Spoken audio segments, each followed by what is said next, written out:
Hi gang, today's video is about making lemon pie. But let me give you a little bit of background about this. My grandmother could make several good things. Lemon pie was one of them. And she made great stuffed crabs and wonderful blackberry dumplings. But in general, she wasn't a great cook, but she loved to feed people.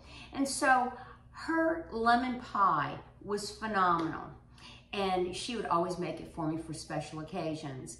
And when she passed, all of her recipes were in her head. And so I did not have access to the ones that I really liked. So I've had to recreate them from taste. And this one, it took me 20, 30 years to finally get. It's so simple. It's very basic. It's almost like a key lime pie. And she always, like I said, had them for me. And what we're going to do though is change up the recipe a little bit. Instead of using a regular pie dough pie crust, today we're going to use a Keebler graham cracker crust. And I have that in the refrigerator chilling right now. So the Keebler graham cracker crust you can find on the side of the box. It's not my recipe, so I'm not going to write it down, but it's 1 1/4 cup of Keebler graham crackers, or you can crush your own graham crackers. 1/4 cup of sugar and 1/3 cup melted butter or margarine. Don't go with margarine, use the real stuff. And anyway, so I pressed it into my pie plate. I've got it in my back refrigerator, and we'll bring it out as soon as we get the filling ready. The filling is so simple. You're going to start off with 6 eggs. I'm going to use 7 because the eggs were small. I've separated the eggs, so I've already got my egg whites over here. The egg whites are going to be the meringue. So I'm going to go ahead and put these right into my KitchenAid and put it on for about 30 seconds. And we're going to whip those up. I also have 2 cans of sweetened condensed milk. I'm using the Nestle La Chera. So we've got 2 cans of that. We have 8 ounces, and I know there are a lot of purists out there, but we are going to use real lemon juice. And I got a big bottle. I use a lot of it, so we're going to use that. And then I also zested 1 whole fresh lemon. I like just an occasional bit and piece of the lemon in the lemon meringue. So this is all it's going to need to go for the yolks. Let me turn this off so it doesn't splash. I'm going to go ahead and pour this right in here. So like I said, I have 2 cans of it. This is good stuff. Oh my gosh. So it's not evaporated milk. It is the sweetened condensed milk, and that's different. I know some of you guys don't know there's a difference, but there's a significant difference. So let's get that in there. Yes, it's very thick and very sweet, whereas evaporated milk is thicker than milk, but not as sweet. This has got sugar in it, so you're going to notice we're not going to put any sugar in the filling because we don't need it. Okay, let's get that in there. Beautiful. Now, you know, it's Labor Day weekend, so this pie will get us through the weekend, I have a feeling. All right, so we're going to go ahead and put that in there and mix that up a little bit. We're going to do it for about a minute. And like I said, Grandma had some great recipes, but she did not pass them down. And I think it's really, really important that we pass these things down to our kids. And you can find all of my recipes at caber.wordpress.com, or you can jump over to my YouTube channel, and I've got about 200 videos on the YouTube channel. Just always punch in what you're looking for, and something will come up. So, all right, this is about ready. Let's go ahead and put this in.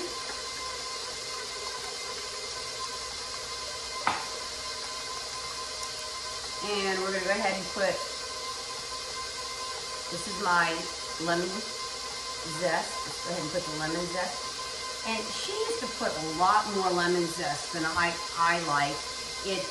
you can really taste the lemon zest. You'll be able to taste it and feel it in this, but you don't want to have too much. You don't want it overpowering.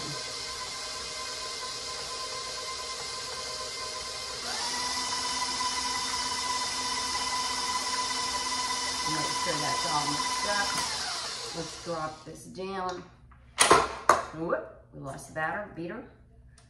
Okay, we're good to go on that. And what I'm gonna do is turn the video off, and I'm gonna go get the pie shell and be right back. Okay, we're back. And as you can see, I've got my pie shell basically. It is the graham cracker crust, Keebler, and it is all ready to go. It's chilled. There are two ways to do it. You can either bake it and then let it cool, or you can just chill it. There's nothing in here that really needs to be cooked because it's going to be cooked again in the oven. So we're going to go ahead and pour our filling right into here. Now this filling would also be good in crepes, but it needs to be cooked. Okay, there we go. Beautiful. It's nice, it's thick. The recipe that you're going to see at my food blog calls for it to be baked 8 minutes, but that's with a pre-baked pie crust. Since this is a graham cracker crust, we're going to cook it a little bit longer. We're going to go for 10 minutes because the graham cracker crust was chilled. And so that means it's going to take a little bit longer to get up to temperature. I have my oven on at 350 degrees, and we will put that in there. I'll set our alarm for 10 minutes. We're not going to brown this because this part doesn't get brown. It's the meringue that's going to get brown. And we're going to come back with the meringue in a bit after I get the KitchenAid mixer set up. So into the oven we go. We're back again to make the meringue. Now let me tell you about the pie. The pie sat in the oven for 10 minutes at 350, came out. It's cooling. See the jiggle factor? It does jiggle a little bit. I can even hold the pie plate. So make sure that you allow it to cool. Conversely, I have my mixing bowl that I just brought out of the refrigerator. I have my whisk beater that has been chilled, and I have my 7 egg whites. So we're going to whip these, and I want to get stiff peaks with it. So we're going to go ahead and lift this up and put it in there, and let's put it on high or medium. It's going to take a little while. We're going to start adding ingredients as soon as we get a little bit of air into this. So what we're doing right now is aerating the egg yolks. We're building them up, and that air gets in there and it makes it fluffy. You want to have a nice stiff peak meringue on this pie. And what we're going to do after I get the meringue made is we will put the meringue on top of the pie, and then depending on how high the meringue is, we will finish it off in the little toaster oven. Probably, we may have to finish it off in the big oven because this pie plate's a little bit hotter. This little oven has been great. I have done pies in it. This is the Cuisinart air fryer, and I say toaster oven, but it's the air fryer, and it works wonderfully well. Let me tell you what I've got here. This is a half a cup of powdered sugar. I do not want to use a full half a cup of granulated sugar because it will be a little gritty. We don't want that. I have cream of tartar. I know a lot of people don't keep cream of tartar in their house. It's a good thing to have. It will help bind this meringue up.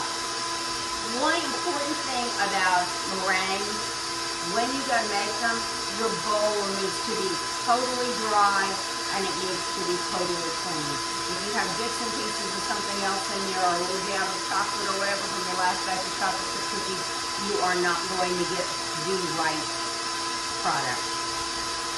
In this little bowl, I've got a half a teaspoon of sugar, real sugar, and then several drops of vanilla extract. And I would have used vanilla sugar, but I did not have any. So if you don't have something, think about what you can adapt and make, how to make that ingredient that you need. So, you're not going to be able to see it. Let me see if I can move this.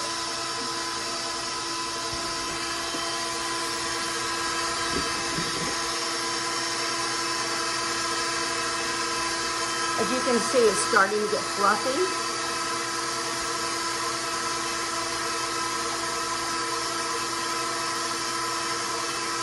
We'll show you in a minute with how we lift the beater to see if it's properly blended on. A little bit more.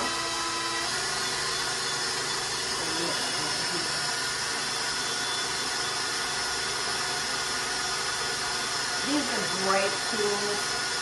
The only problem with that is they're so large for your kitchen cabinet. So you need to think about that if you buy one. I know somebody had one on the internet the other day on Marketplace, and they're going, we just don't have space in our kitchen. It does take up room in the kitchen, but they're wonderful. I grind meat with mine. I can stuff sausages if I want. I can do pasta. I have the pasta attachment. I don't have the ice cream attachment, but that might be it. All right, we're getting close. Go ahead and turn this off, and we'll drop this down so you can. Let's put this off here. See, we've got some. See that peak? There you go. So I think it's time to go ahead and add. We're going to add the powdered sugar and the cream of tartar. And then we'll also go ahead and add that little bit of vanilla sugar. Let's go ahead and lift this up again and easy on. And just steam it in. When you add these ingredients, sometimes it deflates a bit. Don't worry, it will come back as soon as it becomes aerated again.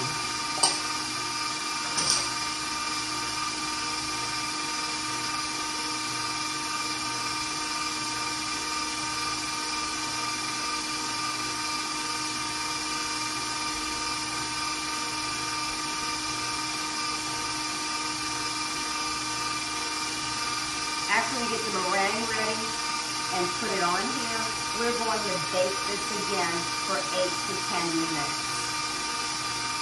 You cannot serve it immediately. It will not be set at that point in time. It needs to cool first to room temperature, and then you need to chill it for at least 2 hours. So it's 3 o'clock. We won't have it for a little while, but that's how you do it. I will show you when it comes out. I'll take a picture of it. We're not there yet. We're almost there.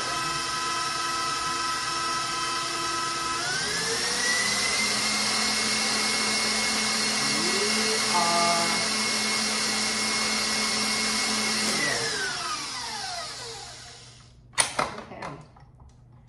Drop this. Look at that. That's beautiful. Put that right in here. I'll show you how we're going to top it.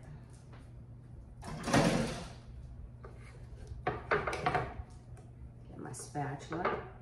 What I do is I start from the middle and there we go.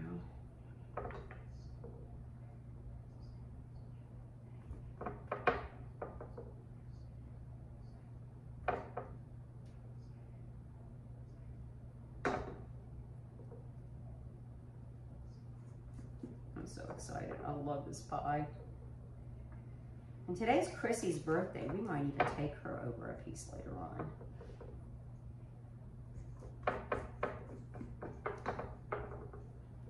Oh yeah. Let's go ahead and put the rest in there. Beautiful.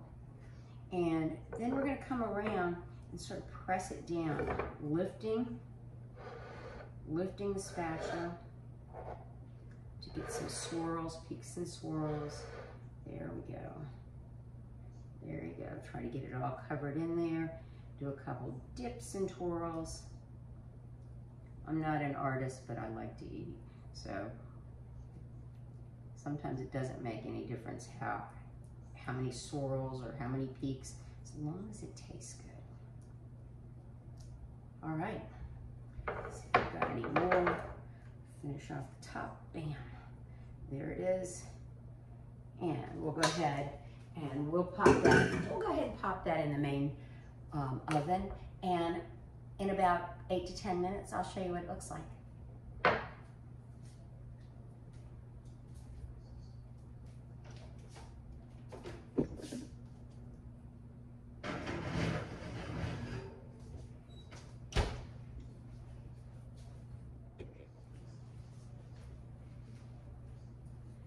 So this masterpiece just came out of the oven. So it's too hot to cut into right now. It needs to cool, but look at that.